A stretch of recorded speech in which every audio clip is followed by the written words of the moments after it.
Hi guys, welcome back to my channel. This is my 6th podcast episode and it's actually my second time filming this video.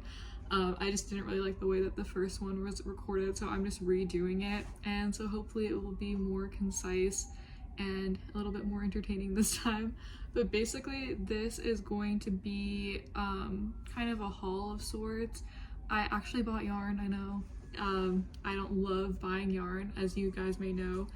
But I was in Europe, so I was just like collecting the yarn because it's cheaper for me to buy the European yarns that I use there anyways, and also I can claim a tax refund, which is nice. If you're like a non-European like citizen, or you don't have a European passport, you can claim it when you leave the European Union or Norway or whatever country it is that you're leaving from. So I kind of like intentionally didn't buy yarn, even though like I almost ran out for this trip pretty much. So I'm gonna show you everything I bought, and I will also preface this by saying that I probably should have brought or I don't know, I just feel like maybe I could have gotten more yarn, because now that I'm looking at it, I'm like, I think this is only gonna last me like 3 months maybe, and I don't know when the next time I'm gonna come back is, but it's okay. I don't really have that much space anyways because my carry-on is, well, it's just carry-on size, and that's all the luggage I have pretty much. But I also want to give a pattern update for anybody who's wondering. So my Lantern Festival pullover and my Shanghai top are currently being tested right now. I'm working on a new design right here as well for my Chinese knitting series. It doesn't look like much. Like, I feel like whenever I'm knitting the Knitting for Olive, I don't have, or Pure Silk, I don't really have like good progress pictures that are cute, you know, like when you're knitting a cable or just something with wool and it looks nice. It always just looks like, you know, until it's nice and blocked. But yeah, this is going to be something that's inspired by a qipao top that actually is from my mom. And I will give you updates on that when it's done.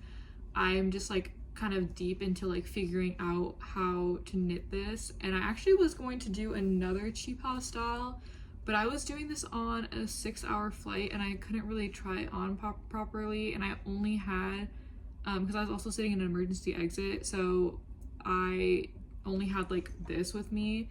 I didn't have my other needles and whatever. It was up at the top part of it, like the overhead luggage compartments. And I was sitting in the window seat, so I didn't really want to go up and grab it. And I just felt like for that detail of a project, the one I was originally intending on doing with this yarn, I kind of needed to be in a space where I could just like lay out everything, measure it. And I didn't have my materials with me, so I'll probably get back to that design. There's so much I'm taking inspiration from right now. It's just hard to kind of like do it all because you can't really knit that fast. But anyway, so my updates are my Lantern Festival pullovers in testing. It should be out in, let's say, probably like a month or so.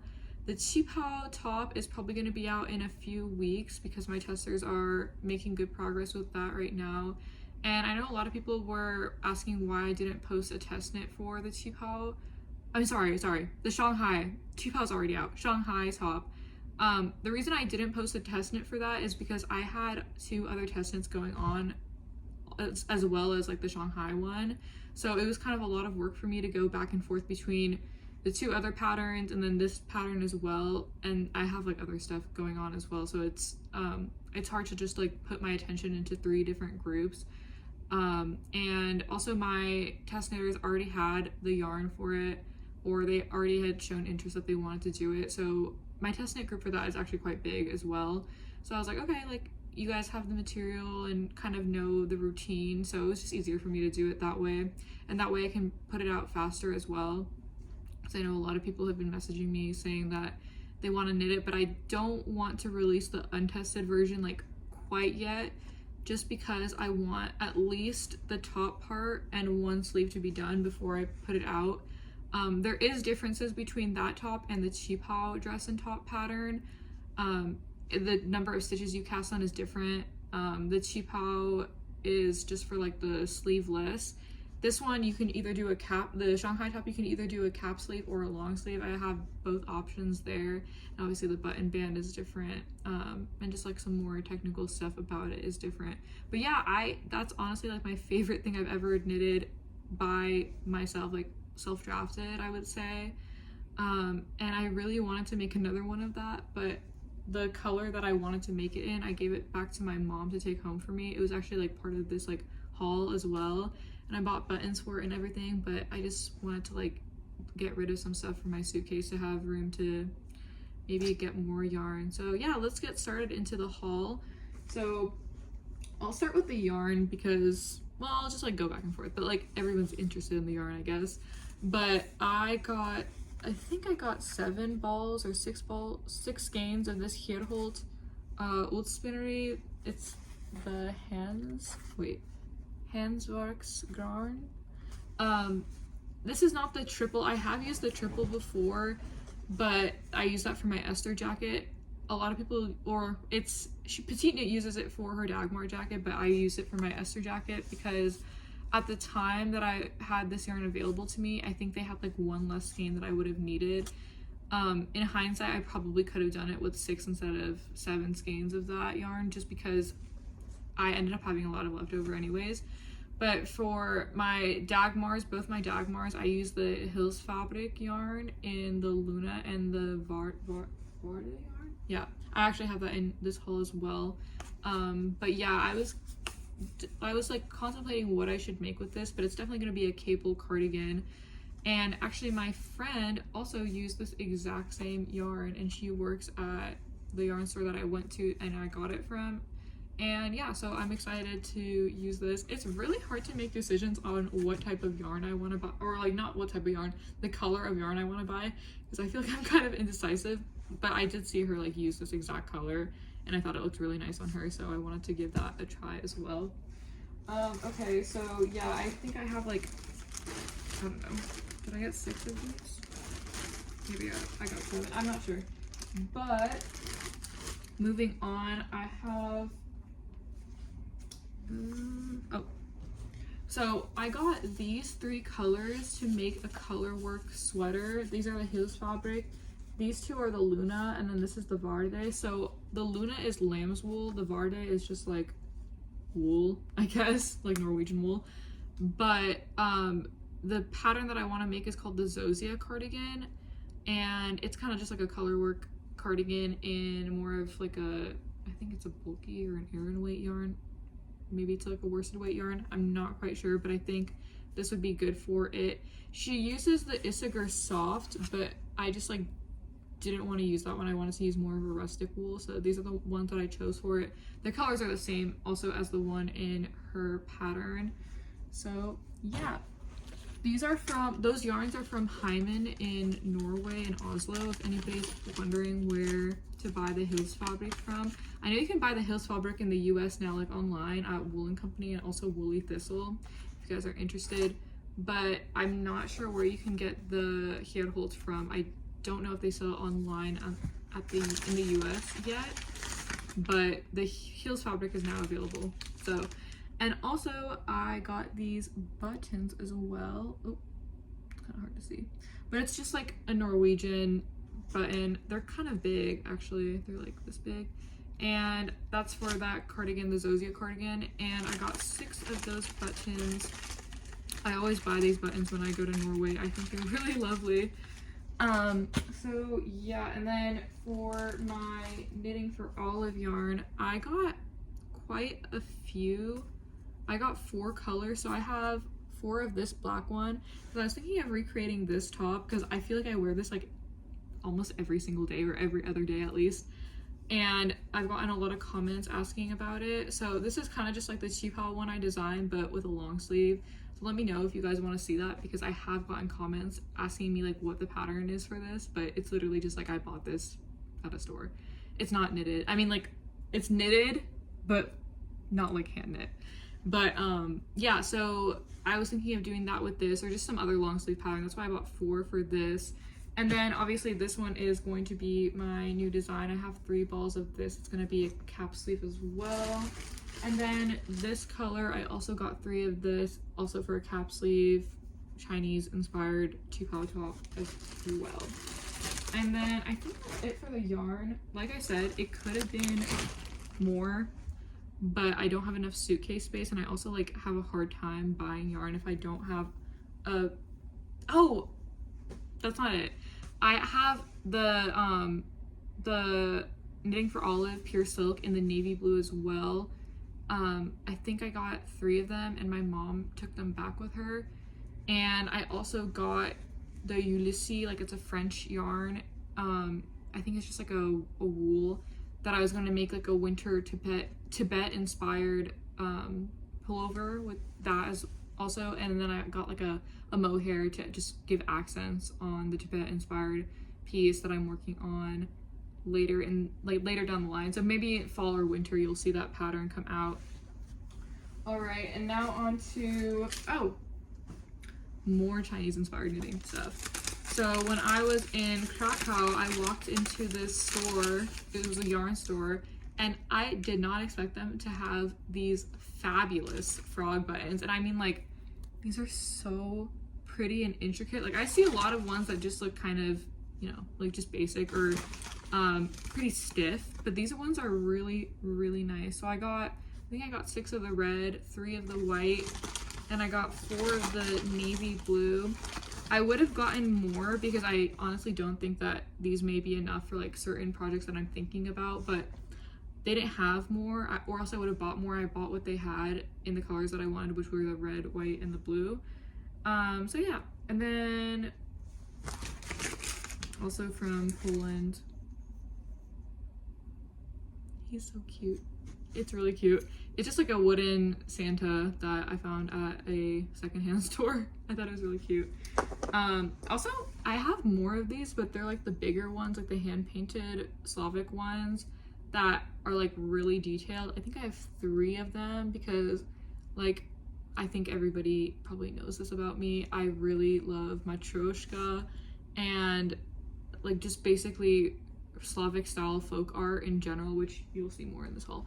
But yeah, so I wanted to get a Matryoshka doll, but I didn't see any that were like, I saw some, but they were just kind of, you know, just not really anything that I felt like I needed, because I wanted to get more of like the hand painted cool looking ones, but they just had like the factory ones that didn't look like that interesting to me.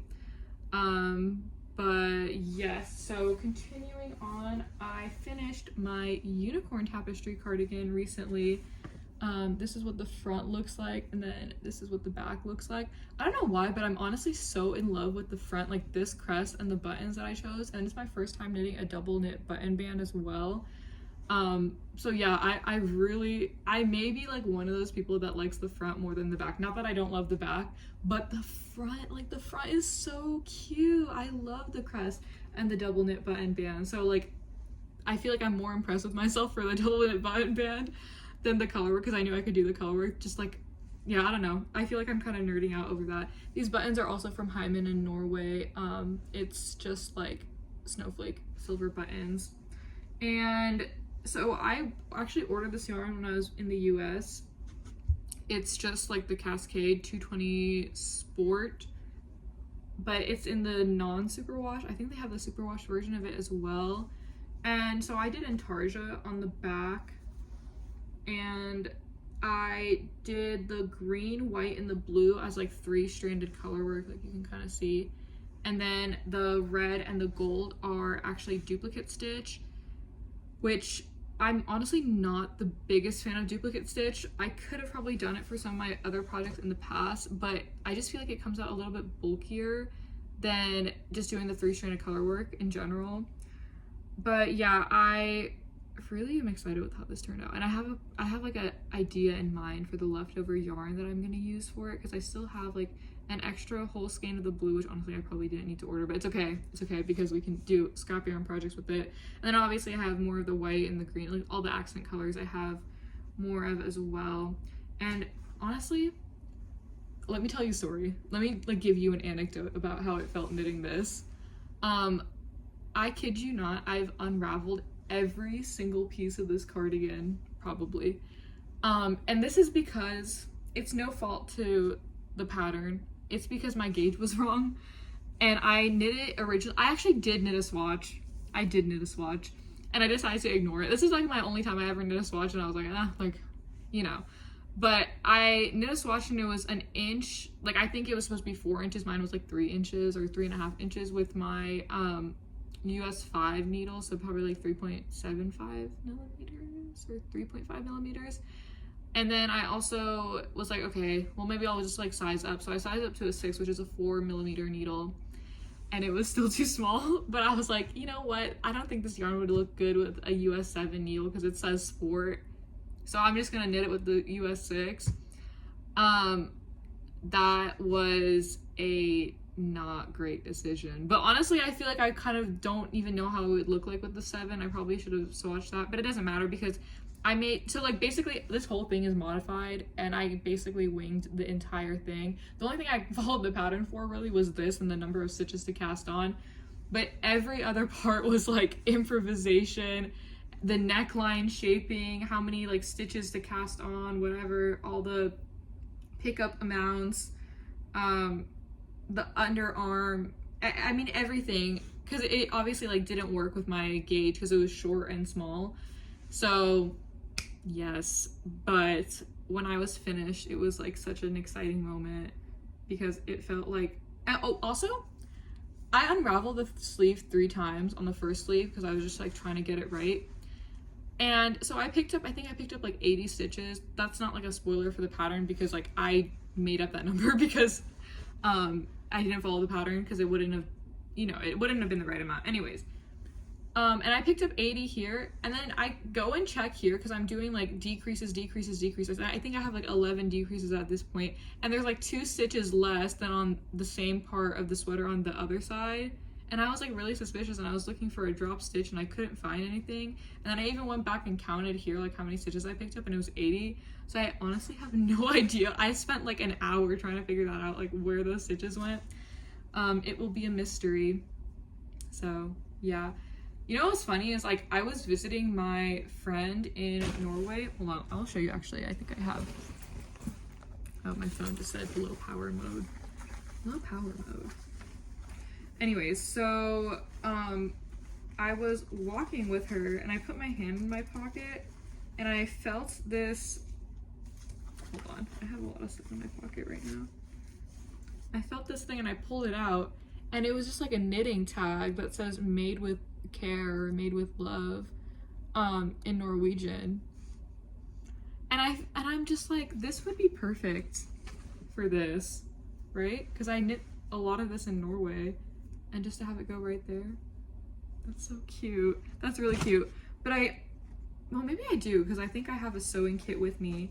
I was gonna say I only have an orange thread, but I may have like a black thread or something that would probably go better with that, which is probably what I'm gonna end up using. But anyways, so moving on, I have 2 dresses that I want to show.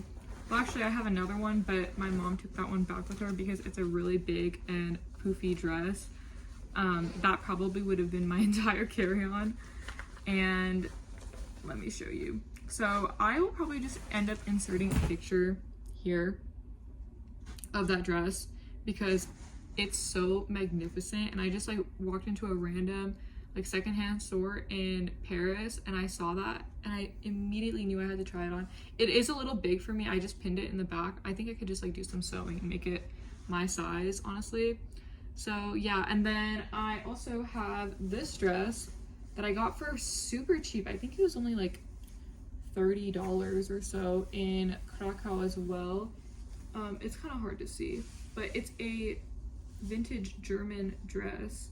It has like the tag that says 100% cotton and made in Germany. It's a little bit wrinkled right now for sitting in my suitcase, but it's so beautiful and it fits me perfectly. So I'm really happy to have this as well. Something I always look for whenever I'm in Austria and Germany is like the vintage Trachten dresses. I think that's how you say it, or like the Dirndls. But it's actually harder to find there than it is in like other countries that are nearby to them, which is kind of weird. Maybe people just buy them more, or maybe they don't sell them as often. I don't know. But I have better luck finding them in Poland and in Hungary, actually. So, fun fact, if you're looking for German or Austrian dresses, go to Poland or Hungary. Yeah, Hungary has awesome vintage shopping, like Budapest specifically, really nice. And then the other dress that I bought is this butter yellow dress, and I got this when I was shopping with my friend in New York. It's also from a vintage store, and I'll actually insert a picture of me wearing it here, because when it's all wrinkled like this, you can't really understand the full vibe. So this is the other thing I got. And then this is raw and uncut footage. Okay, so I will also show my scarves that I got. So remember how I said that I love Matryoshka dolls? I also love these Slavic style scarves with the roses on them.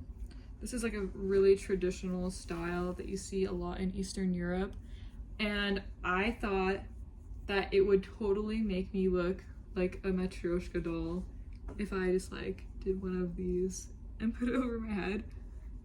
I feel like this is so Matryoshka. And a lot of people were saying like, oh, babushka bell or something. But yeah, I really like these. So this one I got in Warsaw, just from like a kind of souvenir grocery store, but I don't think it was like meant to be like a touristy souvenir store. I don't know, like, I don't know if that makes sense or not. It wasn't in like a touristy area or anything. I think they just like sold more like Polish candy. And then this is a vintage one that I got from a secondhand store. It's a little bit bigger. I think it's also like composed of different material. It feels more like woolly maybe, or I don't really know what they're made out of, but it looks like this. They're so pretty. I love these. I actually have two huge ones that I think one of them's for my mom and one of them I bought, that sit over my clothes so dust or sunlight doesn't get to them. But yeah, so I have them at home, but I don't have like headscarf length ones pretty much. The other ones I have are really big. But I kind of also want to talk more about my like pattern writing journey. I'll also insert a picture of the patterns that I'm talking about here. So this is the Shanghai top, and then this is the Lantern Festival pullover. But it's been really nice seeing the positive reaction to my Chinese knitting journey, just like my Chinese knitting process in general. And I feel like it's something that I've wanted to do for a very long time, and now I'm finally doing it, and it feels so surreal. And it's honestly like all I can think about is knitting the patterns and creating something really cool and original. I mean, it's not like original to me, it's been around, like the styles have been around for a long time, but like just putting something in a different medium I think is really interesting, because it's kind of hard to take something that's traditionally made in like brocade or silk and putting it into knitting form. I mean, I'm also using silk kind of as like a nod to that as well, but you can't really gather all of the intricacies of Chinese brocade fabric as well as I would like to do, but I'm still like trying to work my way around that. Maybe I'll have some other color work pieces in the future, which I'm actually like designing and thinking about, so stay tuned for my color work Chinese pieces. I've actually thought about certain design elements since I was in college, and I already have the yarn for some of the other pieces that has just been like sitting in my knitting stash, but I felt like really stuck, so I haven't touched it in a long time. Well, I haven't touched it at all actually. It's just been like sitting and waiting for me to make the pattern chart and all of that. But I think that would be really cool. It was actually my mom's idea. So yeah, and also I will let you guys know if I'm doing future test knits. I just felt like honestly it was a little bit too much for me, especially as like a smaller designer, to have 3 test knits going on at once. But if I need test knitters in the future, I will let you guys know. I probably will. like maybe for the new design that's coming up. There's gonna be a lot of like similar-ish designs, I mean with the same yarn, so like knitting for Olive Pure Silk, because I'm doing a lot of summer tops at the moment because it's easier for me to travel with right now, and it's also like summertime pretty much in the northern hemisphere. And then I will start transitioning more towards winter pieces, which will be really nice as well. But yeah, let me know if you guys have any ideas, anything you want to share in general. I'm probably not in the future, like way down the road, I'm gonna expand and I want to do like more cultures in knitting. There's a lot of traditional styles that I really am inspired by, so I will present those to you guys when I start working on them. But other than that, thank you guys so much for watching my video. It's been a while since I posted, but I've been probably more active on Instagram. But yeah, thank you guys so much for watching, and I will see you in the next video. Bye.